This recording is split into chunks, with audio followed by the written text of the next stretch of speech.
ಆತ್ಮೀಯ ವಿದ್ಯಾರ್ಥಿಗಳೇ, higher secondary ದ್ವಿತೀಯ ವರ್ಷದ ಕನ್ನಡ ಐಚ್ಛಿಕ ತರಗತಿಗೆ ಎಲ್ಲರಿಗೂ ಮತ್ತೊಮ್ಮೆ ಸ್ವಾಗತ.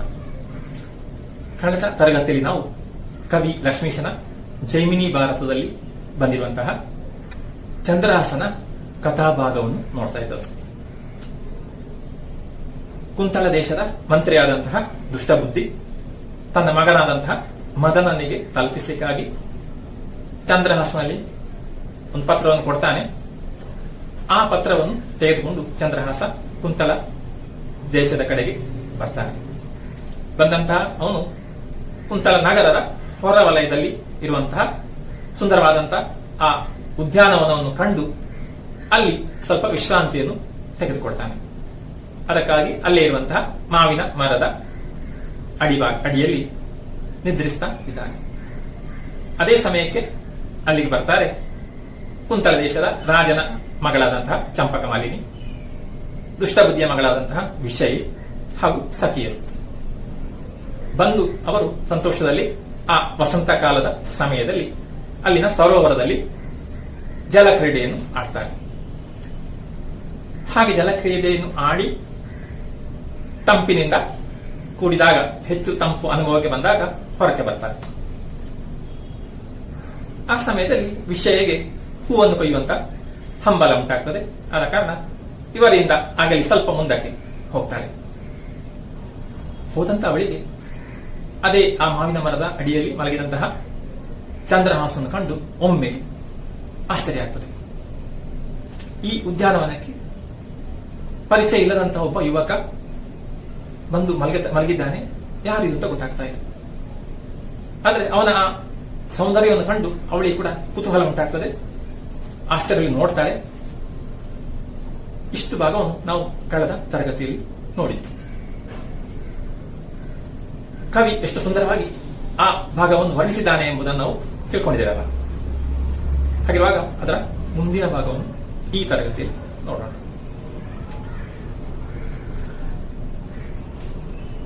ಸುತ್ತ ನೋಡುವಳೊಮ್ಮೆ ನೋಪುರವಲುಗದಂತೆ ಹತ್ಯೆ ಸಾರುವಳೊಮ್ಮೆ ಸೋಂಕಲಿಂತಹುದೆಂದು ಮತ್ತೆ ಮುರಿದವಳೊಮ್ಮೆ ಹೆಜ್ಜೆ ಹೆಜ್ಜೆಯ ಮೇಲೆ ಸಲ್ವಳ್ ಅಮ್ಮದೆ ನಿಲ್ವಳು ಚಿತ್ತದೊಳ್ ನಿಶ್ಚಯಿಸಿ ನೆರೆಯಲೆಳಸುವಳೊಮ್ಮೆ ಹೊತ್ತಲ್ಲದನುಚಿತಕ್ಕೆ ಬೆದರಿ ಹಿಂಗುವಳೊಮ್ಮೆ ತತ್ತಳದ ಬೇಟದುಳ್ ಬೆಂಡಾಗಿ ವಿಷಯ ನಿಂದಿರ್ದಳು ಆತನ ಹೊರೆಯೊಳು.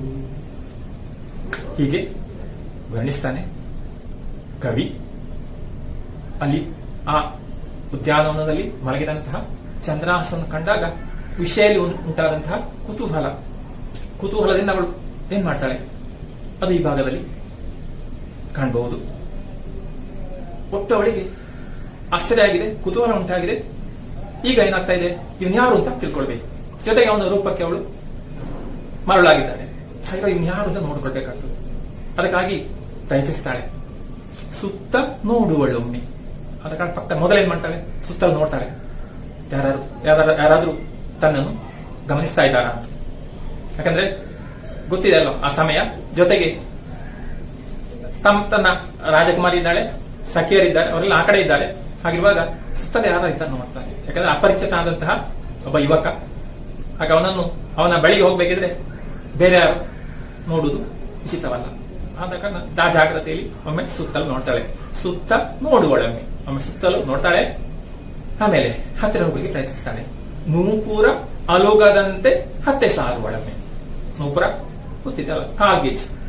ಆಗ ಕಾಲ್ಗೆಜ್ಜೆ ಅಲುಗಾಡದ ಹಾಗೆ ಹತ್ತಿರ ಹೋಗಲಿಕ್ಕೆ ತೊಡಗುತ್ತಾಳೆ. ನೂಪುರ ಅಲುಗದಂತೆ ಹತ್ತೆ ಸಾರುವಳೊಮ್ಮೆ. ಹತ್ತೆ ಸಾರು ಹತ್ತಿರಕ್ಕೆ ಅವನ ಹತ್ತಿರಕ್ಕೆ ಬರುವ ಪ್ರಯತ್ನ ಮಾಡ್ತಾಳೆ.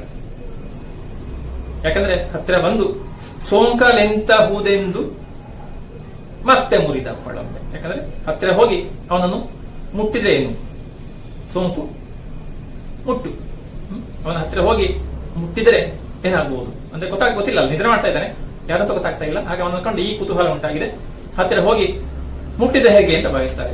ಸೋಂಕಲೆಂತಹುದೆಂದು, ಸೋಂಕಲು ಎಂತು ಅಹುದು, ಅವನ ಹತ್ತಿರ ಹೋದ್ರೆ ಮುಟ್ಟಿದ್ರೆ ಏನಾಗಬಹುದು ಅಂತ ಭಾವಿಸ್ತಾಳೆ. ಆದ್ರೆ ಅವಳಿಗೆ ಆಶ್ಚರ್ಯ ಆಗ್ತದೆ, ಅಯ್ಯೋ ಅಲ್ವಾ ಈ ಸಮಯ ಅಂತಹದ್ದು ಸರಿಯಲ್ಲ ಅಂತ ಕಾಣ್ತದೆ. ಮತ್ತೆ ಮುರಿದಪ್ಪಳೊಮ್ಮೆ. ಹಾಗೆ ಹೋದವಳು ಪಕ್ಕನೆ ಹಿಂದಕ್ಕೆ ಬರ್ತಾಳೆ. ಮುರಿದಪ್ಪಳು ಹಿಂದೆ ಸರಿತಾಳೆ. ಬೇಡ ಅಂತ ಮುಂದೆ ಹೋದವಳು ಅಲ್ಲಿಂದ ನಿಲ್ಲಿಸಿ ಹಿಂದಕ್ಕೆ ಬರ್ತಾಳೆ. ಹಾಗೆಂತ ಆ ಕುತೂಹಲ ಕಡಿಮೆ ಆಯ್ತಾ? ಇಲ್ಲ. ಮತ್ತು ಕೂಡ ಅವಳ ಮನಸ್ಸಲ್ಲಿ ತೋರ್ತಾ ಇದೆ ಅಲ್ಲ ಅವನ ಬಗ್ಗೆ ಇರುವಂತ ಕುತೂಹಲ ಯಾರು ಅಂತ ಗೊತ್ತಾಗಬೇಕು. ಪುನಃ ಮುಂದೆ ಹೋಗೋ ಪ್ರಯತ್ನ ಮಾಡ್ತಾಳೆ. ಅದು ಹೇಳ್ತಾನೆ ಕವಿ, ಹೆಜ್ಜೆ ಹೆಜ್ಜೆಯ ಮೇಲೆ ಸಲ್ವಳು. ಈಗ ಏನ್ ಮಾಡ್ತಾಳೆ, ಮೆಲ್ಲ ಶಬ್ದ ಆಗದ ಹಾಗೆ. ಶಬ್ದ ಆದ್ರೆ ಅವನಿಗೆ ಎತ್ತರಾಗಬಹುದು, ಹಾಗಾಗ್ಬಾರ್ದು. ಅವನು ಯಾರು ಅಂತ ಈಗ ನೋಡ್ಬೇಕು. ಅದ ಕಾರಣ ಹೆಜ್ಜೆಯ ಮೇಲೆ ಹೆಜ್ಜೆ ಇಟ್ಟು, ಹೆಜ್ಜೆ ಹೆಜ್ಜೆ ಹೆಜ್ಜೆ ಹೆಜ್ಜೆಯ ಮೇಲೆ ಹೆಜ್ಜೆ ಇಟ್ಟು. ಗೊತ್ತಿದೆ ನಮ್ಗೆ ಒಂದೊಂದೇ ಹೆಜ್ಜೆ ಶಬ್ದ ಆಗದಾಗೆ ಇಡುವಂತದ್ದು. ಹೆಜ್ಜೆಯ ಮೇಲೆ ಸಲ್ವಳ್ ಪುನಃ ಸಮೀಪಿಸು. ಸಲ್ವಳು ಸಮೀಪಿಸಲಿಕ್ಕೆ ತೊಡಗುವುದು, ಪುನಃ ಸಮೀಪಿಸಲಿಕ್ಕೆ, ಅವನ ಹತ್ತಿರ ಹೋಗ್ಲಿಕ್ಕೆ ನೋಡ್ತಾಳೆ. ಆದ್ರೆ ಅಮ್ಮದೆ ನಿಲ್ವಳ್. ಅಮ್ಮದೆ ಸಾಧ್ಯವಾಗುದಿಲ್ಲ ಹತ್ತಿರ ಹೋಗ್ಲಿಕ್ಕೆ. ಅಂದ್ರೆ ಒಂದು ರೀತಿಯ ಭಯ ಆಗ್ತದೆ. ಹೆಜ್ಜೆಯ ಮೇಲೆ ಸಲ್ವಳ್, ಅಮ್ಮದೆ ನಿಲ್ವಳ್. ಸಾಧ್ಯವಾಗದೆ ಅಲ್ಲಿ ನಿಲ್ತಾಳೆ. ಆದ್ರೆ ಅಷ್ಟು ಸಮಯದಲ್ಲಿ ಅವಳಿಗೆ ಅವನ ನೋಡಿ ಅಂತಹ ಇಷ್ಟ ಆಗಿದೆ ಅಲ್ಲ, ಅವನ ಬಗ್ಗೆ ಒಂದು ರೀತಿಯ ಮೋಹ ಉಂಟಾಗಿದೆ. ಅವನ ಸೌಂದರ್ಯಕ್ಕೆ ನಾನು ಹೋಗಿದ್ದಾಳೆ. ಅದು ಅವಳ ಮನಸ್ಸಲ್ಲಿ ತೋರ್ತಾ ಇದೆ. ಚಿತ್ತದೋಳ್ ನಿಶ್ಚಯಿಸಿ ನೆರೆಯಲು ಎಳಸುವಳೊಮ್ಮೆ.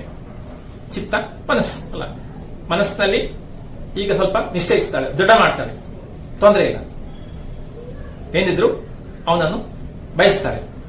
ಚಿತ್ತದೋಳ್ ನಿಶ್ಚಯಿಸಿ, ಮನಸ್ಸಲ್ಲಿ ತೀರ್ಮಾನಿಸಿ ಏನು, ನೆರೆಯಲ್ಲಿ ಎಳಸುವಳೊಮ್ಮೆ.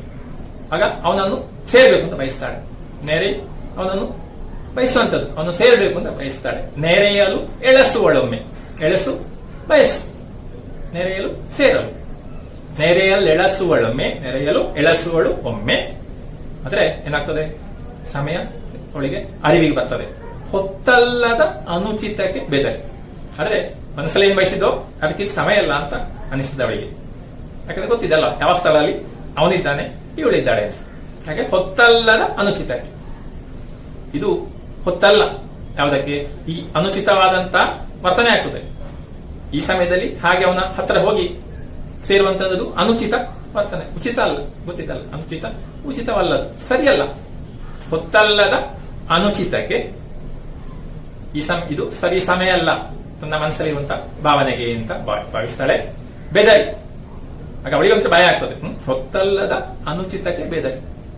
ಈ ಸರಿ ಸಮಯವಲ್ಲದ ಕಾರಣ ತಾನು ಮಾಡ್ತಾ ಇರುವಂತಹ ಅಥವಾ ತಾನು ಬಯಸ್ತಾ ಇರುವಂತಹ ಈ ರೀತಿ ಸರಿಯಲ್ಲ ಅಂತ ಒಮ್ಮೆ ಅವಳಿಗೆ ಕಂಡು ಹೆದರಿಕೆ ಆಗ್ತದೆ. ಅಯ್ಯೋ ನಾನು ಹಾಗೆ ಬಯಸುವುದು ಅಪಾಯ ಅಂತ. ಅದಕ್ಕಾಗಿ ಮತ್ತೆ ಬೆದರಿ ಹಿಂಗುವಳೊಮ್ಮೆ. ಹಿಂದೆ ಸರಿ, ಪುನಃ ಹಿಂದಕ್ಕೆ ಹೋಗ್ತಾಳೆ. ಆದ್ರೂ ಇಷ್ಟೆಲ್ಲ ಆದಾಗ ಮನಸ್ಥಳಿ ಅಂದ್ರೆ ಗಾಬರಿಯಾಗಿದೆ, ಜೊತೆಗೆ ಬಯಕೆ ಅಂತೂ ಹೆಚ್ಚಾಗ್ತಾ ಇದೆ. ತತ್ತಳದ ಬೇಟದೊಳ್, ತತ್ತಳದ ಪೇಟ, ತತ್ತಳ ಗಾಬರಿ. ಯಾಕೆ ಒಂದು ಕಡೆ ಗಾಬರಿಯಾಗಿದೆ, ಮತ್ತೊಂದು ಕಡೆ ಬೇಟದೊಳ್, ಅವನನ್ನು ಬಯಸುವ ಆಸಕ್ತಿ ಹೆಚ್ಚಾಗಿದೆ, ಅವನನ್ನು ಬಯಸಿದ್ದಾಳೆ. ಆಗ ಅವನ ಮೇಲೆ ಇರುವಂತಹ ಮೋಹ ಹೆಚ್ಚಾಗಿದೆ. ಅವನನ್ನು ಬಯಸ್ತಾಳೆ.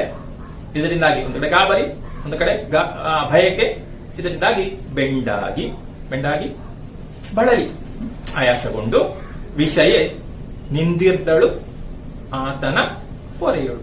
ಈ ರೀತಿಯಾಗಿ ಆಲೋಚಿಸ್ತಾ ಒಮ್ಮೆ ಹತ್ರ ಹೋಗೋದು ಕಾಣಿಸ್ತದೆ, ಆದ್ರೆ ಮತ್ತೊಮ್ಮೆ ಸರಿಯಲ್ಲ ಅಂತ ಕಾಣಿಸ್ತದೆ. ಹಾಗೆ ಒಮ್ಮೆ ಮುಂದೆ ಹೋಗ್ತಾಳೆ, ಒಮ್ಮೆ ಹಿಂದೆ ಬರ್ತಾಳೆ. ಈ ರೀತಿಯಾಗಿ ಸ್ವಲ್ಪ ಹತ್ತಿರ ಹೋಗಿ ನಿಲ್ತಾಳೆ.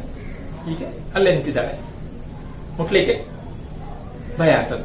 ನಿಂದಿರ್ದಳು ಆತನ ಪೊರೆಯೋಳು, ಆತನ ಪೊರೆ ಸಮೀಪ. ಅಂತೂ ಅವಳ ಹತ್ತಿರ ಹೋಗಿ, ಅವನ ಚಂದ್ರಾಸನ ಹತ್ತಿರ ಹೋಗಿ ನಿಂತುಕೊಳ್ತಾಳೆ. ಈ ರೀತಿಯಾಗಿ ವಿಷಯ ಮನಸ್ಸಲ್ಲಿ ಬಂದಂತಹ ಆ ಭಾವನೆಯನ್ನು ಕವಿ ವರ್ಣಿಸ್ತಾನೆ.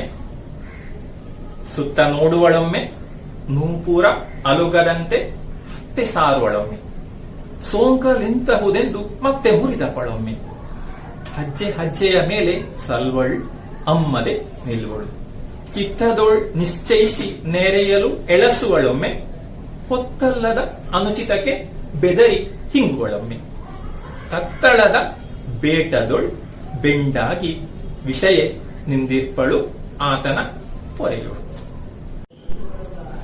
ಮುಂದಿನ ಭಾಗಕ್ಕೆ ಬರೋಣ.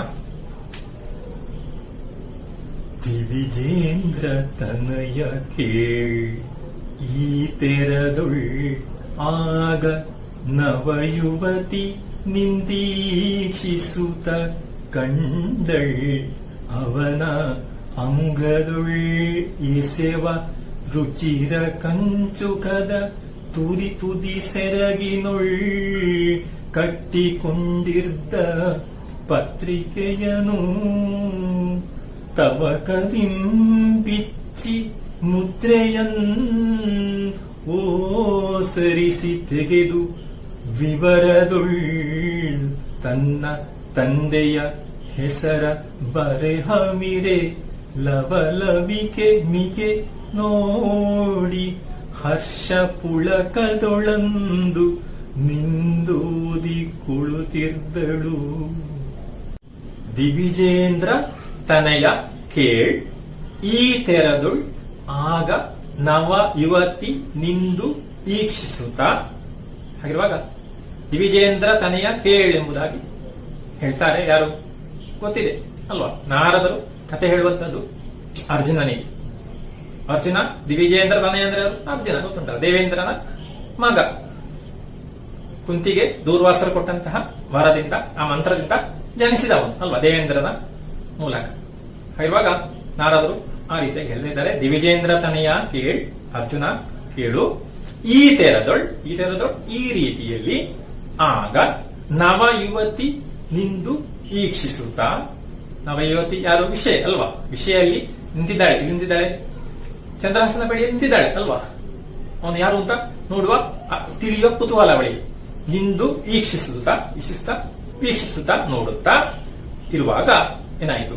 ಕಂಡಳ್ ಅವನ ಅಂಗದೊಳ್ ಎಸೆವ ರುಚಿರ ಕಂಚುಕದ ತುದಿ ಸೆರಗಿನೋಳು.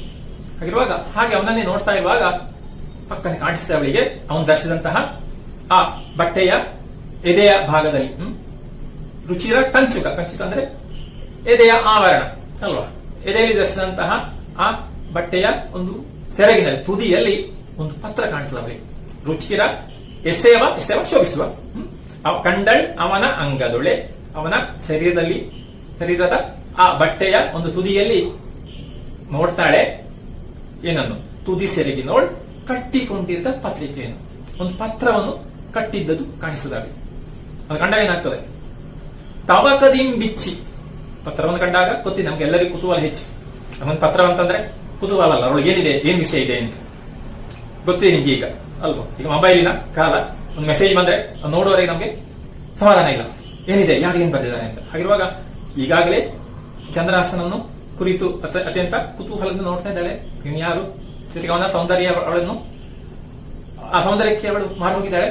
ಹಾಗಿರುವಾಗ ಪತ್ರ ಕಂಡಾಗ ಕುತೂಹಲದಿಂದ ನೋಡ್ತಾಳೆ.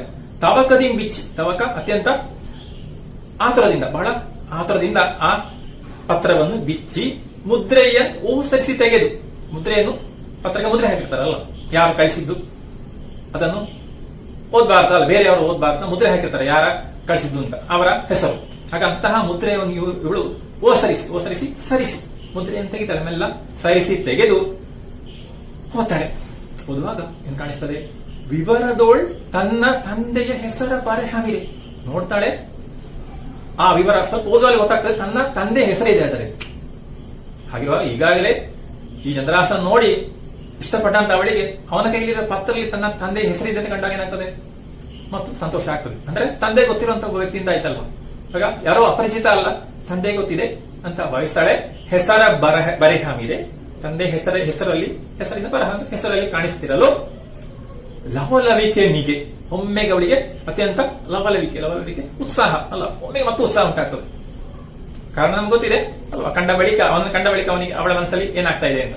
ಲವಲವಿಕೆ ಮಿಗೆ ಹೆಚ್ಚಾಗಲು ನೋಡಿ, ಆ ಪತ್ರವನ್ನು ನೋಡಿ ಮತ್ತು ಉತ್ಸಾಹ ಹೆಚ್ಚಾಗಲು ಹರ್ಷ ಪುಳಕದಳು, ಅತ್ಯಂತ ಹರ್ಷ ಪುಳಕ, ಅತ್ಯಂತ ಸಂತೋಷದಿಂದ, ಪುಳಕ ರೋಮಾಂಚನ ಅಲ್ವಾ, ಅತ್ಯಂತ ಸಂತೋಷದಿಂದ ರೋಮಾಂಚನಗೊಳ್ತಾಳೆ.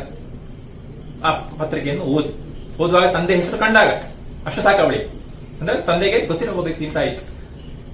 ಹಾಗೆ ಪುಳಕದೊಳಂದು ನಿಂದು ಓದಿಕೊಳ್ಳುತ್ತಿದ್ದಳು. ಹಾಗೆ ಅಲ್ಲಿ ನಿಂತು ಆ ಪತ್ರವನ್ನು ಓದ್ತಾಳೆ. ಯಾರು? ವಿಷಯ. ಹಾಗಿರುವಾಗ ಆ ಓದುವಾಗ ಮತ್ತೇನು, ಆ ಓದಿದಂತಹ ಪತ್ರಕ್ಕೆ ಓದಿ ಆಯಿತು, ತಂದೆ ಹೆಸರು ಕಂಡಾಯಿತು. ಏನಿತ್ತು ಪತ್ರದಲ್ಲಿ? ಹಾಗೆ ವಿವರ ಅದು ಮುಂದಿನ ಭಾಗದಲ್ಲಿ ಬರ್ತದೆ, ನೋಡೋಣ. ಶ್ರೀಮತ್ ಸಚಿವ ಶಿರೋಮಣಿ ದುಷ್ಟಬುದ್ಧಿ ಸುಪ್ರೇಮದಿಂ ತನ್ನ ಮಗ ಮದನಂಗೆ ಮಿಗೆ ಪರಸಿ ನೇಮಿಸಿದ ಕಾರ್ಯಂ ಈ ಚಂದ್ರಹಾಸಂ ಮಹಾಹಿತ ನಿಮಗೆ ಮೇಲೆ ನಮ್ಮ ಸೀಮೆಗೆ ಅರಸಾದಪಂ ಸಂದೇಹಮಿಲ್ಲಿದಕ್ಕೆ ಸಾಮಾನ್ಯದವನಲ್ಲ ನಮಗೆ ಮುಂದಕ್ಕೆ ಸರ್ವತಾ ಮಿತ್ರನಪ್ಪನ್ ಎಂದು ಈತನಂ ಕಳುಹಿದೆವು ನಿನ್ನ ಬಳಿಗೆ ಇದನರಿವುದು. ಹೀಗೆ ಪತ್ರದಲ್ಲಿ ಈ ರೀತಿಯಾಗಿ ಬರೆದದ್ದು ಕಾಣಿಸ್ತದೆ. ಯಾರಿಗೆ? ವಿಷಯ. ಏನರ್ಥ ಆಯ್ತು? ಈ ಪತ್ರ ಯಾರು ಬರೆದದ್ದು ಮತ್ತು ಏನು ಈ ಪತ್ರ ವಿಷಯ? ಶ್ರೀಮತ್ ಸಚಿವ ಶಿರೋಮಣಿ ದುಷ್ಟಬುದ್ಧಿ ಸುಪ್ರೇಮದಿಂ ತನ್ನ ಮಗ ಮದನಂಗೆ ಮಿಗೆ ಪರಸಿ ನೇಮಿಸಿದ ಕಾರ್ಯ. ಆಗ ಮೊದಲ ಭಾಗದಲ್ಲಿ ಇದು ಕಾಣಿಸ್ತದೆ. ಶ್ರೀಮತ್ ಸಚಿವ ಶಿರೋಮಣಿಯಾದಂತಹ ದುಷ್ಟಬುದ್ಧಿ. ಸಚಿವ ಶಿರೋಮಣಿ ಗೊತ್ತಿದಲ್ಲ, ಶಿರೋಮಣಿ ತಲೆಯಲ್ಲಿ ಧರಿಸುವಂತಹ ರತ್ನ, ಅಮೂಲ್ಯವಾದ ರತ್ನ ನಾವು ಧರಿಸ್ತೇವೆ ತಲೆಯಲ್ಲಿ. ಆಗ ಅದಕ್ಕೆ ಸಮಾನ ಅಂತ ಅರ್ಥ ಅಷ್ಟೇ. ಶ್ರೀಮತ್ ಸಚಿವ ಶಿರೋಮಣಿ ಅಂದ್ರೆ ಸಚಿವರಲ್ಲಿ, ಮಂತ್ರಿಯಲ್ಲಿ ಶ್ರೇಷ್ಠನದವ ಅಂತ. ಶಿರೋಮಣಿ ಯಾರು? ದುಷ್ಟಬುದ್ಧಿ. ಸುಪ್ರೇಮದಿ ಅತಿಯಾದ ಪ್ರೀತಿಯಿಂದ ತನ್ನ ಮಗ ಮದನಂಗೆ, ತನ್ನ ಮಗನಾದಂತಹ ಮದನನಿಗೆ ಮಿಗೆ ಪರಸಿ ನೇಮಿಸಿದ ಕಾರ್ಯಂ. ಮಿಗೆ ಪರಸಿ ಮಿಗೆ ತುಂಬಾ ಅಂತ. ಆಗ ಅತ್ಯಂತ ಹೆಚ್ಚಾಗಿ ಆಶೀರ್ವದಿಸಿ ನೇಮಿಸಿದ ಕಾರ್ಯಂ, ನೇಮಿಸಿದ ಅಥವಾ ವಹಿಸಿಕೊಟ್ಟಂತಹ ಕೆಲಸ ಇದು. ಏನು? ಈ ಚಂದ್ರಹಾಸಂ ಮಹಾಹಿತ ನಿಮಗೆ. ಈ ಚಂದ್ರಹಾಸ ಅಂದ್ರೆ ಈ ಪತ್ರ ತರುವಂತಹ ವ್ಯಕ್ತಿ ಅಲ್ಲ, ಚಂದ್ರಹಾಸ ಮಹಾಹಿತ ನಿಮಗೆ. ಅವನು ತಮಗೆ ಮಹಾಹಿತ ಅಂತ ಅತ್ಯಂತ ಆಪ್ತ, ಹಿತಕರ ಆಗಿರುವುದು ಅಂತ ಹಿತ ಇರುವಂತ ವ್ಯಕ್ತಿ, ಆಪ್ತನಾಗಿದ್ದಾನೆ. ಮಹಾಹಿತ ನಿಮಗೆ, ನಮಗೆ ಅತ್ಯಂತ ಆಪ್ತನಾದಂತಹ ವ್ಯಕ್ತಿಯಾಗಿದ್ದಾನೆ. ಮೇಲೆ ಅಷ್ಟಲ್ಲದೆ ನಮ್ಮ ಸೀಮೆಗೆ ಅರಸಾದಪಂ, ಅವನು ಮುಂದೆ ನಮ್ಮ ಸೀಮೆ ರಾಜ್ಯ ಅಲ್ವಾ, ಆ ಪ್ರದೇಶಕ್ಕೆ ಸೀಮೆಗೆ ಅರಸಾದಪಂ ಸಂದೇಹ ಮಿಲ್ಲಿದೆ. ಇದಕ್ಕೆ ಯಾವ ಸಂದೇಹ ಸಂಶಯ ಅಲ್ಲ, ಸಂಶಯ ಇಲ್ಲ, ಸಂದೇಹ ಮಿಲ್ಲಿದಕ್ಕೆ ಸಾಮಾನ್ಯದವನಲ್ಲ. ತಿಳ್ಕೊ, ಇವನು ಸಾಮಾನ್ಯ ವ್ಯಕ್ತಿ ಅಲ್ಲ, ಅಂತಹ ಅರ್ಹತೆ ಇರುವವನೇ.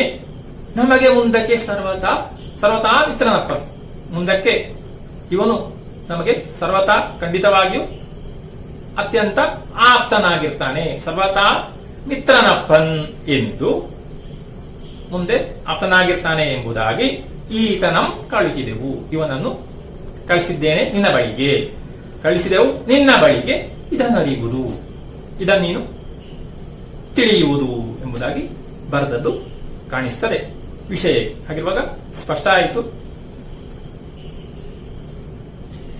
ಯಾರನ್ನು ಕಳಿಸ್ತಾ ಇರುವಂತಹದ್ದು ಎಂಬುದಾಗಿ ಪರಿಚಯ ಮಾಡಿ ಕೊಟ್ಟಿದ್ದಾನೆ. ಅದು ಈ ಭಾಗದಲ್ಲಿ ಕಾಣಿಸ್ತದೆ. ಇದನ್ನು ಓದ್ತಾಳೆ ಯಾರು? ವಿಷಯ. ಓದಿದಾಗ ಅವಳೇನ್ ಭಾವಿಸ್ತಾಳೆ? ಮುಂದಿನ ಭಾಗವನ್ನು ನೋಡ್ತಾಳೆ. ಪತ್ರದ ಮುಂದಿನ ಭಾಗದಲ್ಲಿ ಏನು ಬರೆದಿತ್ತು ನೋಡೋಣ. ಹೊತ್ತುಗಳೆಯದೆ ಬಂದ ಬಳಿಕ ಇವನ ಕುಲಶೀಲ ವಿತ್ತ ವಿದ್ಯಾವಯೋ ವಿಕ್ರಮಗಳನ್ ಈಕ್ಷಿಸುತ್ತಿರದೆ ವಿಷವ ಮೋಹಿಸುವಂತೆ ಕೊಡುವುದು ಈತಂಗೆ ನೀನು.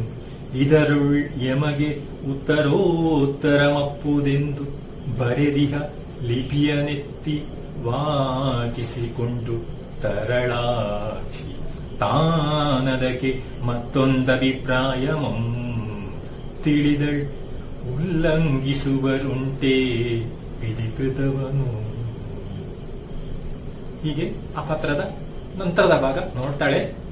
ಆಗ ಅದರಲ್ಲಿ ತಂದೆ ಏನ್ ಬರೆದಿದ್ದಾರೆ?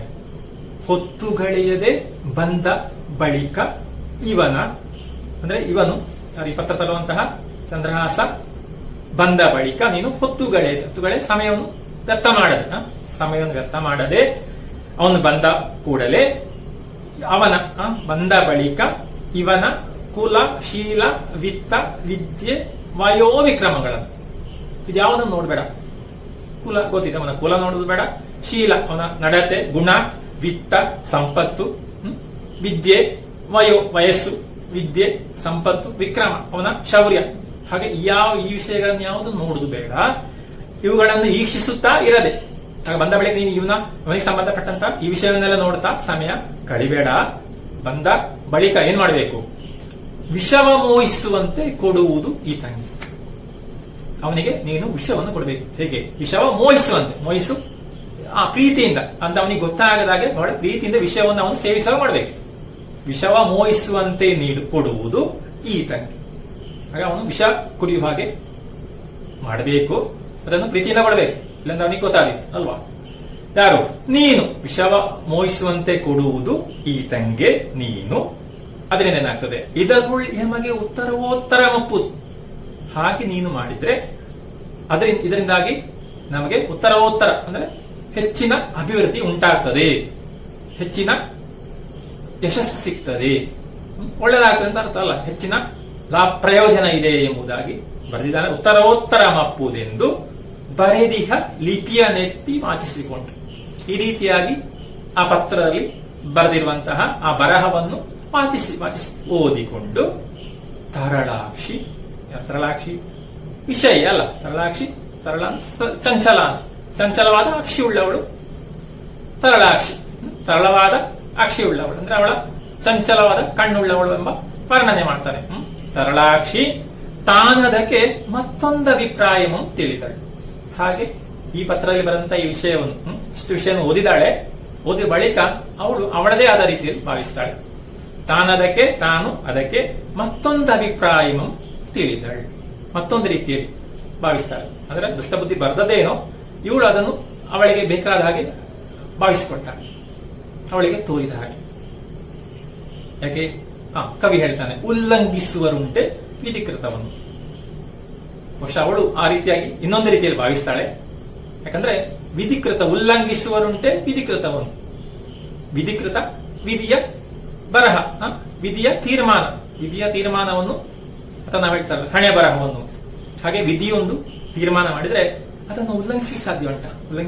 ಮೀರು ಅಲ್ಲ, ಅದನ್ನು ಮೀರಲಿಕ್ಕೆ ಸಾಧ್ಯ ಇಲ್ಲ, ಅದು ಬದಲಾಯಿಸಲಿಕ್ಕೆ ಸಾಧ್ಯ ಇಲ್ಲ.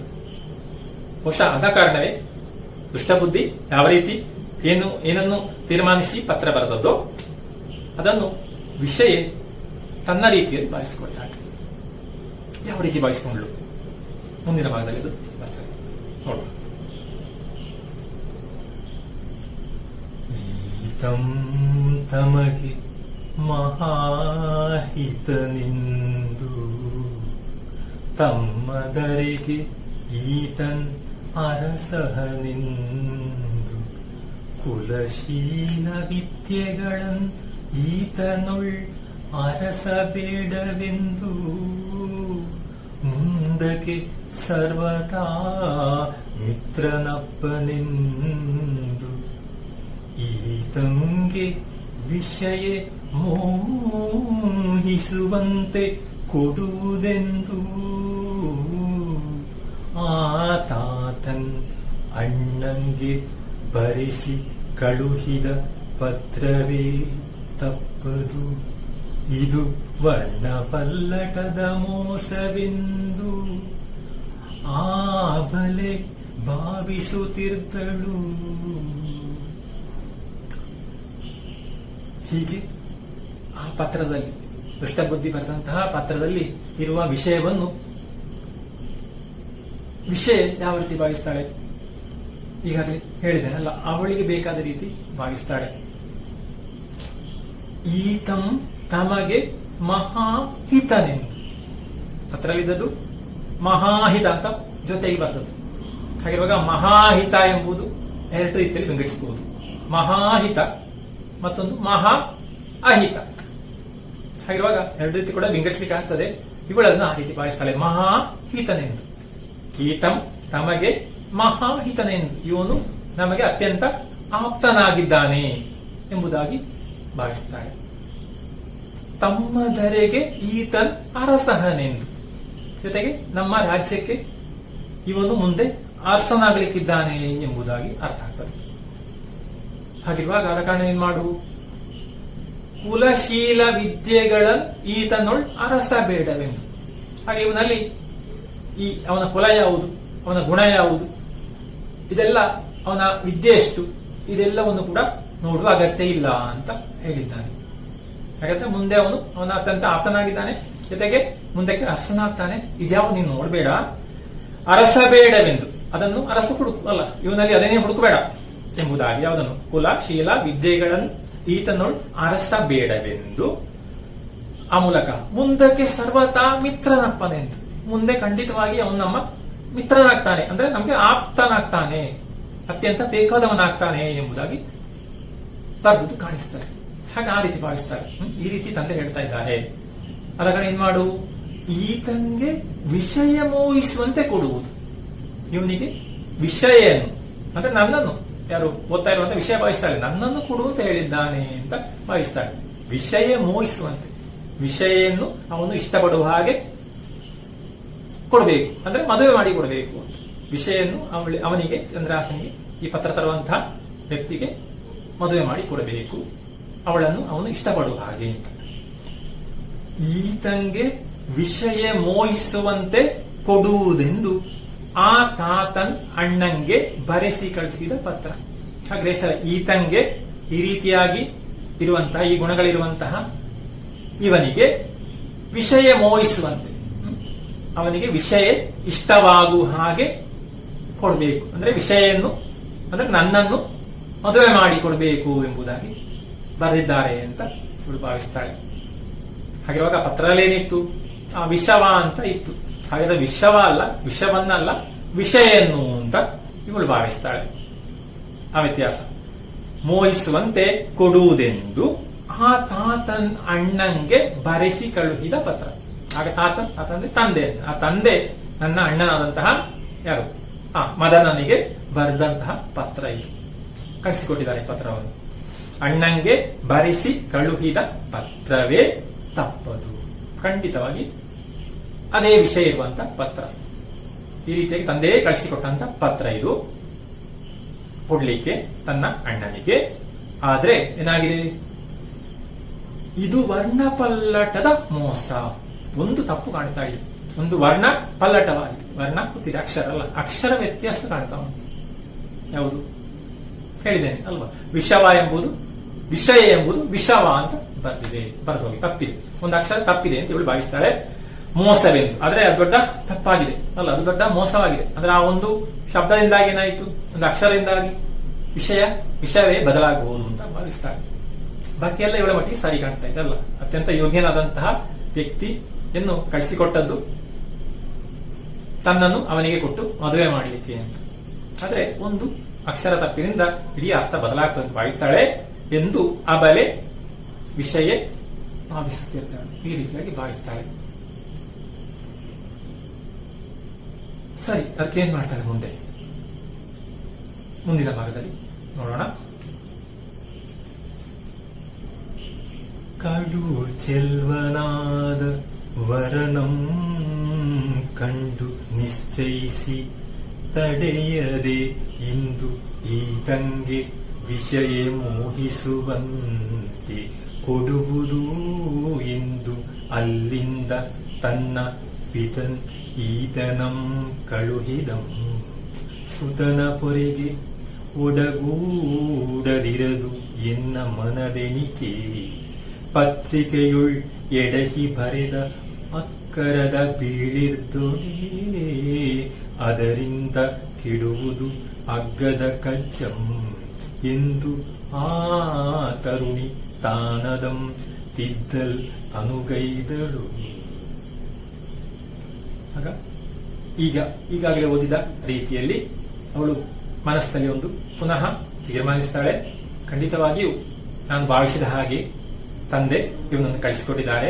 ಯಾಕಂದ್ರೆ ಇವನನ್ನು ಕಂಡಾಗ ತಂದೆಗೆ ಅಷ್ಟು ಸಂತೋಷ ಆಗಿರ್ಬೋದು, ಇಷ್ಟ ಆಗಿರ್ಬೋದು. ಕಡು ಚೆಲ್ವನಾದ ವರನಂ ಕಂಡು ನಿಶ್ಚಯಿಸಿ ಹಾಗಿರುವಾಗ ಕಡು ಚೆಲುವ ಅಂದ್ರೆ ಅತಿ ಚೆಲುವನಾದಂತಹ ಒಬ್ಬ ವರನನ್ನು ಕಂಡಾಗ ತಂದೆ ಒಂದು ತೀರ್ಮಾನ ಮಾಡಿದರು. ಇನ್ನು ತಡ ಮಾಡದೆ ತಡೆಯದೆ ಇಂದು ಈತಂಗೆ ವಿಷಯ ಮೋಹಿಸುವಂತೆ ಕೊಡುವುದು. ಇವನಿಗೆ ವಿಷಯನ್ನು ಅಂದ್ರೆ ನನ್ನನ್ನು ವಿವಾಹ ಮಾಡಿ ಕೊಡಬೇಕೆಂಬುದಾಗಿ ತೀರ್ಮಾನಿಸಿದ್ರು. ವಿಷಯನ್ನು ಅವನು ಮೋಹಿಸುವಂತೆ ಇಷ್ಟಪಡುವ ಹಾಗೆ ಮಾಡಿ ವಿವಾಹ ಮಾಡಿ ಕೊಡಬೇಕು ಅಂತ ತೀರ್ಮಾನಿಸಿದ್ರು. ಕೊಡುವುದೆಂದು ಅಲ್ಲಿಂದ ತನ್ನ ಪಿತನ್ ಈತನಂ ಕಳುಹಿದಂ. ಈ ರೀತಿಯಾಗಿ ತೀರ್ಮಾನ ಮಾಡಿ ನನ್ನ ತಂದೆ ಇವನನ್ನು ಇಲ್ಲಿಗೆ ಕಳಿಸಿಕೊಟ್ಟಿದ್ದಾರೆ. ಇಲ್ಲಿಗೆ ಸುತನ ಪೊರೆ, ತನ್ನ ಮಗನ ಪೊರೆಗೆ ಬಳಿ. ಒಡಗೂಡದಿರದು ಎನ್ನ ಮನದೆಣಿಕೆ. ಹಾಗೆ ನನ್ನ ಮನಸ್ಸಿನಲ್ಲಿ ಬಂದಂತ ಈ ಆಲೋಚನೆ ಖಂಡಿತವಾಗಿಯೂ ನೆರವೇರದೆ ಒಡಗೂಡದೆ ಇರದು, ನೆರವೇರದೆ ಹೋಗ್ಲಿಕ್ಕಿಲ್ಲ. ಯಾಕೆ ನಾನು ಭಾವಿಸಿದಾಗ ಖಂಡಿತ ಹೀಗೆ ಆದದ್ದು. ಮನದೆಣಿಕೆ ಮನದ ಎಣಿಕೆ, ಮನಸ್ಸಿನ ಆಲೋಚನೆ ಖಂಡಿತ ತಪ್ಪಲಿಕ್ಕೆ ಇಲ್ಲ. ಆದ್ರೆ ಏನಾಗಿದೆ, ಪತ್ರಿಕೆಯೊಳ್ ಎಡಹಿ ಬರೆದ ಅಕ್ಕರದ ಬೀಳಿರ್ದೊಳೆ. ಅಂದ್ರೆ ಪತ್ರದಲ್ಲಿ ನೋಡಿದ್ದೇನೆ ಅಲ್ವಾ, ಒಂದು ಅಕ್ಕರದ ಬೀಳು, ಅಕ್ಷರ ತಪ್ಪು ಬಂದು ಹೋಗಿದೆ. ಯಾವುದು ನೆನಪಿದೆ ಅಲ್ಲ, ವಿಷಯೇ ಆಗ್ಬೇಕಾದ್ದು ವಿಷವ ಅಂತ ಆಗಿದೆ ಅಂತ ಇವಳು ಭಾವಿಸ್ತಾಳೆ. ಪತ್ರಿಕೆಯೊಳ್ ಎಡಹಿ ಬರೆದ ಅಕ್ಕರದ, ಎಡವಿ ತಪ್ಪಿ ಬರೆದಂತ ಅಕ್ಷರದ ಬೀಳಿರ್ದೊಡೆ. ಬೀಳು ಒಂದು ತಪ್ಪು, ಒಂದು ಕಾಳಿತ್ಯ ಅಲ್ಲಿ ಬಂದಿದೆ. ಆದ್ರೆ ಅದರಿಂದ ಏನಾಗಬಹುದು, ಬೀಳಿರ್ದೊಡೆ ಈ ರೀತಿ ತಪ್ಪು ಹಾಗೆ ಇದ್ರೆ ಏನಾಗ್ತದೆ, ಅದರಿಂದ ಕೆಡುವುದು ಅಗ್ಗದ ಕಜ್ಜಂ. ಆ ಅಕ್ಷರ ತಪ್ಪು ಹಾಗೆ ಇದ್ರೆ ಖಂಡಿತವಾಗಿಯೂ ನಡೆಯಬೇಕಾದಂತಹ ಈ ಒಂದು ಅಗ್ಗದ ಕಜ್ಜ. ಅಗ್ಗ ಅಂದ್ರೆ ಇಲ್ಲಿ ಶ್ರೇಷ್ಠ ಅಂತ ಅರ್ಥ. ಈಗ ಮಾತ್ರ ಅರ್ಥ ವ್ಯತ್ಯಾಸ ಆಗಿದೆ ಅಲ್ವಾ. ಈಗ ನಾವು ಅದಕ್ಕೆ ಏನು ಅರ್ಥ ಕೊಟ್ಟದ್ದು, ಅಗ್ಗ ಅಂದ್ರೆ ಶ್ರೇಷ್ಠ ಅಲ್ಲ, ಬಹಳ ಕನಿಷ್ಠ ಅಂತ, ಬಹಳ ಕೆಳಗಿನದ್ದು ಅಂತ ಅರ್ಥ. ಆಗ ಶ್ರೇಷ್ಠ ಎಂಬ ಅರ್ಥ ಹೋಗಿದೆ, ಚಿಕ್ಕದು ಅಂತ ಅರ್ಥ. ಆಗ ಅಗ್ಗದ ಕಜ್ಜಂ, ಶ್ರೇಷ್ಠವಾದಂತಹ ಒಂದು ಕಜ್ಜ ಕಾರ್ಯ ಸಂಸ್ಕೃತ ಕಜ್ಜ ತದ್ಭವ. ಹಾಗಿರುವಾಗ ಅಂತಹ ಶ್ರೇಷ್ಠವಾದಂತಹ ಒಂದು ಕಾರ್ಯ ಏನಾಗ್ತದೆ, ಕೆಡುವುದು, ಹಾಳಾಗಿ ಹೋಗ್ತದೆ ಎಂದು ಆ ತರುಣಿ ತಾನದಂ ತಿದ್ದಲು ಅನುಕೈದಳು. ಈ ರೀತಿಯಾಗಿ ಭಾವಿಸಿಕೊಂಡಂತಹ ತರುಣಿ ವಿಷಯ ತಾನು ಅದನ್ನು ತಿದ್ದಿ ಸರಿಪಡಿಸಲಿಕ್ಕೆ ನೋಡ್ತಾಳೆ. ಇಲ್ಲಾಂದ್ರೆ ತಾನು ಭಾವಿಸಿದಂತಹ ವಿಷಯ ಎಲ್ಲ ತಪ್ಪಿ ಹೋಗಬಹುದು. ಬಾಕಿ ವಿಷಯ ಎಲ್ಲ ಸರಿಯಾಗಿದೆ, ಒಂದು ಮಾತ್ರ ತಪ್ಪಿದೆ, ವಿಷಯೇ ಆಗ್ಬೇಕಾದಲ್ಲಿ ವಿಷವ ಅಂತ ಆಗಿದೆ ಅಂತ ಮೊದಲೇ ಭಾವಿಸಿದ್ದಾಳೆ ಅಲ್ವಾ. ಹಾಗಿರುವಾಗ ಅದನ್ನು ಸರಿಪಡಿಸಬೇಕು ಅಂತ ತೀರ್ಮಾನಿಸ್ತಾಳೆ. ಅದಕ್ಕೆ ಅನುಗೈಯು ಸಿದ್ಧವಾಗುವಂಥದ್ದು, ತಯಾರಾಗ್ತಾಳೆ ಬದಲಾಯಿಸಲಿಕ್ಕಾಗಿ. ಯಾವ ರೀತಿ ಬದಲಾಯಿಸಿದ್ರು ಮುಂದಿನ ಭಾಗದಲ್ಲಿ ಬರ್ತದೆ. ತಪ್ಪಿರ್ದ ಲಿಪಿಯುಳ್ ವಕಾರಮಂ ತೊಡೆದು ಅಲ್ಲಿಗೊಪ್ಪುವ ಯಕಾರಮಂ ಕೆಲಬಲದ ಮಾಮರದುಳ್ ಇಪ್ಪ ನಿರ್ಯಾಸಮಂ ತೆಗೆದು ಹಿರುವೆರಳ್ ಉಗುರ್ಗೊನೆಯಿಂದ ತಿದ್ದಿ ಬರೆದು ಅಪ್ಪಂತೆ ಮೊದಲಿರ್ದ ಮುದ್ರೆಯಂ ಸಂಘಟಿಸಿ ಕುಪ್ಪಸದ ಸೆರಗಿನೊಳ್ ಕಟ್ಟಿ ಪಳೆಯವೋಲಿರಿಸಿ ಸಪ್ಪುಳಾಗದ ತೆರದೊಳ್ ಎದ್ದು ಮೆಲ್ಲನೆ ಮಂತ್ರಿಸುತ್ತೆ ತೊಲಗಿ ಬರುತ್ತಿದ್ದಳು. ಹೀಗೆ ವಿಷಯ ಆ ಪತ್ರದಲ್ಲಿ ಏನು ಬದಲಾವಣೆ ಮಾಡಿದ್ಲು?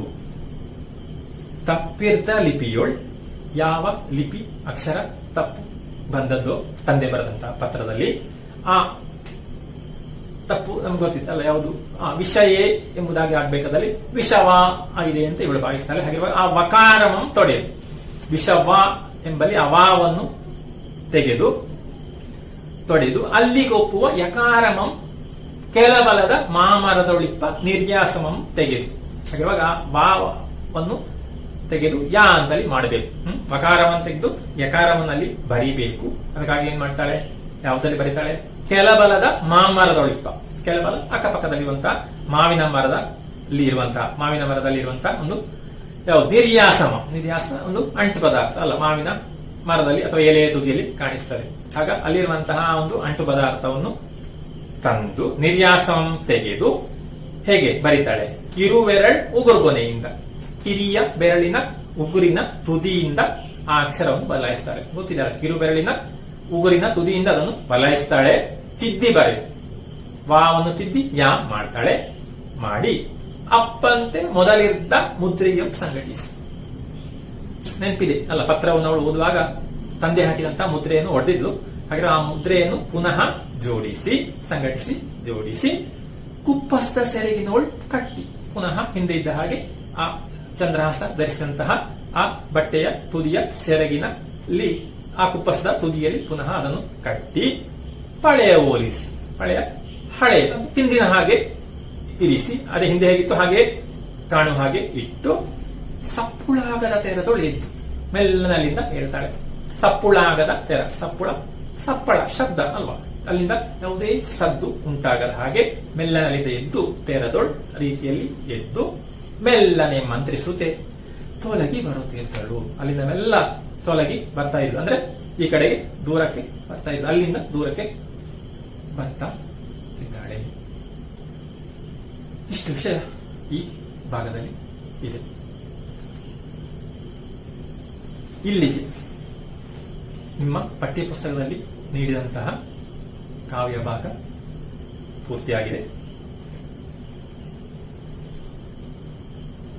ಇದರ ಮುಂದಿನ ಭಾಗವನ್ನು ನಿಮಗೆ ಸಿಕ್ಕುವಂತಹ ಅನುಕೂಲವನ್ನು, ಸೌಲಭ್ಯವನ್ನು ಉಪಯೋಗಿಸಿಕೊಂಡು ಓದಬಹುದು.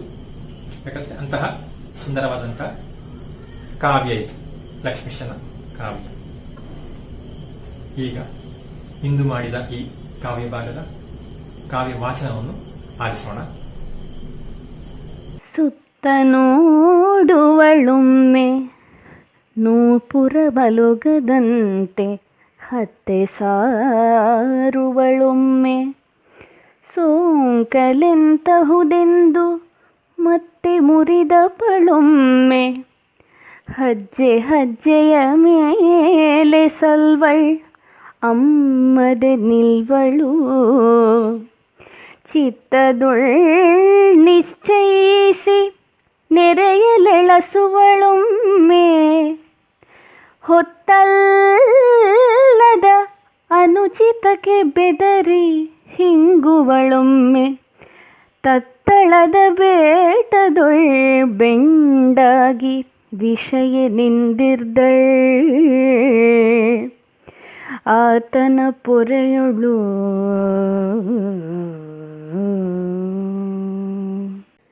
ದಿವಿಜೇಂದ್ರ ತನಯ ಕೇಳ್ ಈ ತೆರದೊಳ್ ಆಗ ನವಯುವತಿ ನಿಂದೀಕ್ಷಿಸುತ್ತ ಕಂಡಳ್ ಅವನ ಅಂಗದೊಳ್ಳೆಸೆವ ರುಚಿರ ಕಂಚುಕದ ತುದಿ ಸೆರಗಿನೊಳ್ ಕಟ್ಟಿಕೊಂಡಿರ್ದ ಪತ್ರಿಕೆಯನು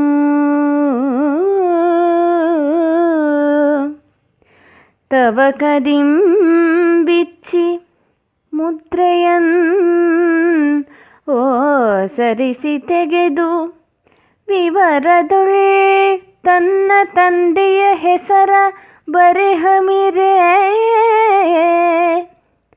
ಲವಲವಿಕೆ ಮಿಗೆ ನೋಡಿ ಹರ್ಷ ಪುಳಕದೊಳ್ ಅಂದು ನಿಂದೋದಿಕೊಳ್ಳುತ್ತಿದ್ದಳು.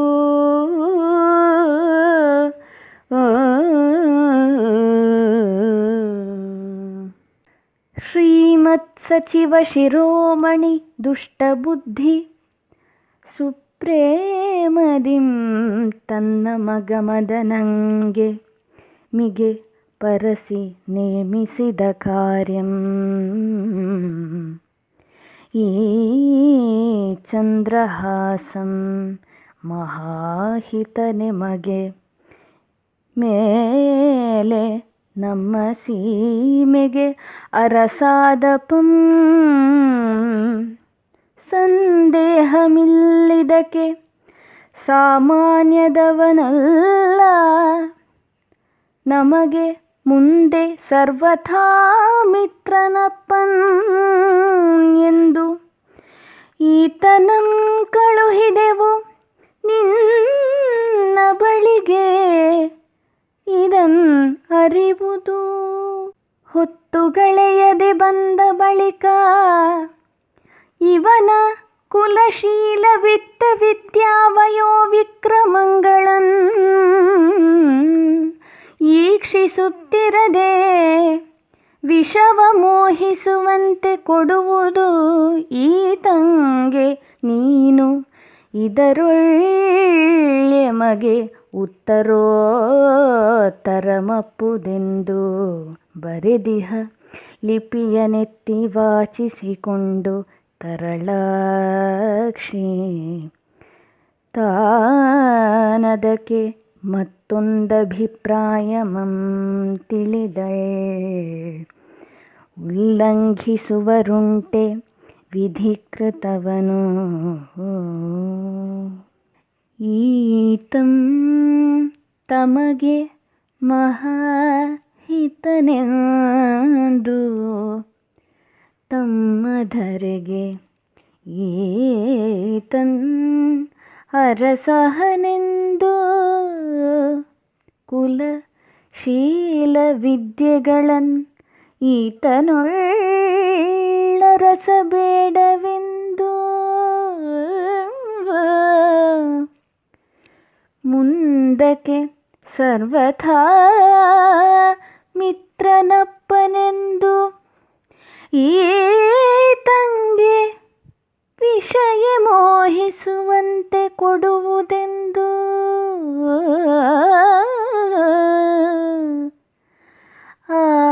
ತಾತನ್ ಅಣ್ಣಂಗೆ ಬರೆಸಿ ಕಳುಹಿದ ಪತ್ರವೇ ತಪ್ಪದು ಇದು ವರ್ಣಪಲ್ಲಟದ ಮೋಸವೆಂದು ಅಬಲೆ ಭಾವಿಸುತ್ತಿದ್ದಳು.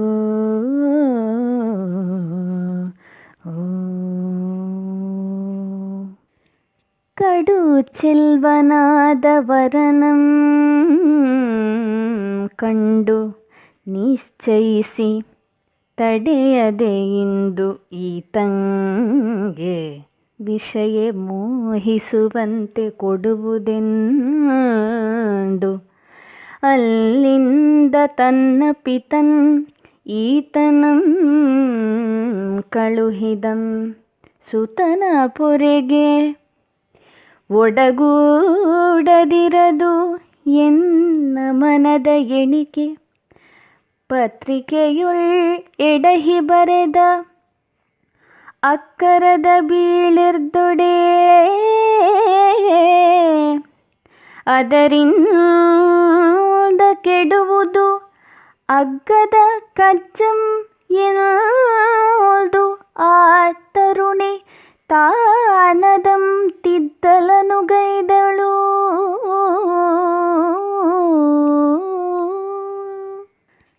ತಪ್ಪಿರ್ದ ಲಿಪಿಯುಳ್ ವಕಾರಮಂ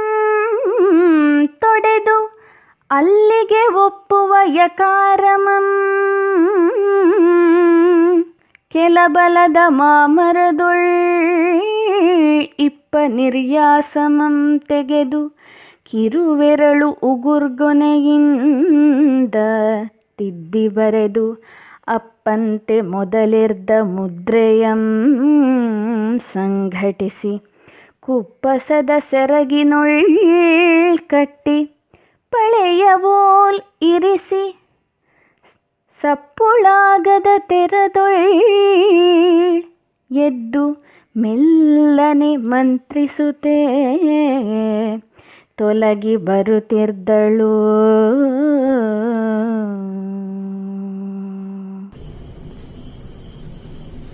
ಲಕ್ಷ್ಮೀಶ ಕವಿಯ ಈ ಕಾವ್ಯ ಭಾಗ ನಿಮ್ಗೆಲ್ಲರಿಗೂ ಅರ್ಥವಾಗಿರ್ಬೋದು ಅಂತ ಭಾವಿಸ್ತೇನೆ.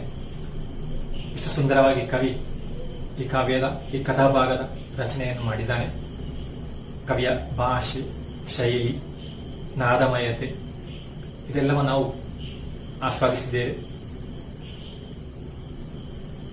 ಜೊತೆಗೆ ಈ ಕಾವ್ಯದ ಇಲ್ಲಿ ಬರುವಂತಹ ಆಶಯ ಏನು ಅದನ್ನು ಕೂಡ ನೀವು ಅರ್ಥ ಮಾಡಿಕೊಂಡಿರಬಹುದು. ತಮ್ಮ ಸ್ವಾರ್ಥಕ್ಕಾಗಿ ಇನ್ನೊಬ್ಬರನ್ನು ನಾಶ ಮಾಡಿ ಹೊರಟ್ರೆ ಖಂಡಿತ ಅದಕ್ಕೆ ಜಯ ಲಭಿಸುವುದಿಲ್ಲ. ಹೇಗೆ ದುಷ್ಟಬುದ್ಧಿ ರಾಜ್ಯಕ್ಕಾಗಿ, ಪದವಿಗಾಗಿ, ಸ್ಥಾನಕ್ಕಾಗಿ ಚಂದ್ರಹಾಸನನ್ನು ಕೊಲ್ಲುವ ಪ್ರಯತ್ನ ಮಾಡಿದ, ಅವನನ್ನು ಕೊಂದು ತಮಗೆ ಆ ಸ್ಥಾನ ಸಿಗಬೇಕು ಎಂಬಂತ ಭಾವನೆ, ಅದಕ್ಕೆ ಏನೆಲ್ಲ ಪ್ರಯತ್ನ ಮಾಡಿದ, ಈ ಭಾಗದಲ್ಲಿ ಯಾವ ರೀತಿ ಪ್ರಯತ್ನಿಸಿದ. ಆದರೆ ವಿಧಿಯ ತೀರ್ಮಾನ ಬೇರೆ ಆಗಿರ್ತದೆ. ಆ ಪ್ರಕಾರ ಆ ಪತ್ರವನ್ನು ಬದಲಾಯಿಸುವ ಮೂಲಕ ಅವನ ಉದ್ದೇಶ ಈಡೇರಲಿಕ್ಕೆ ಸಾಧ್ಯವಾಗಲಿಲ್ಲ. ಹಾಗಿರುವ ಕೊನೆಗೆ ದುಷ್ಟತನಕ್ಕೆ ಖಂಡಿತ ಜಯ ಲಭಿಸುವುದಿಲ್ಲ. ಸತ್ಯಕ್ಕೆ ಜಯ ಎಂಬ ವಿಷಯ ಎಲ್ಲ ಇದರಲ್ಲಿ ಗೊತ್ತಾಗ್ತದೆ. ಜೊತೆಗೆ ಈ ಕಾವ್ಯವನ್ನು ಆಸ್ವಾದಿಸಲಿಕ್ಕೆ ನಮಗೆ ಬಹಳ ಸಹಾಯ ಮಾಡಿದ್ದು ರಮೇಶ್ರಿಯ ಕಾವ್ಯ ವಾಚನ ಕೂಡ.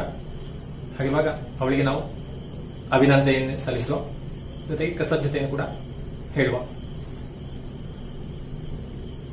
ಮುಂದೆ ಇದಕ್ಕೆ ಸಂಬಂಧಪಟ್ಟಂತಹ ಕೆಲವು ಚಟುವಟಿಕೆಗಳನ್ನು ನಾವು ಮಾಡಿದ್ದೇವೆ ಈ ಕಳೆದ ತರಗತಿಗಳಲ್ಲಿ.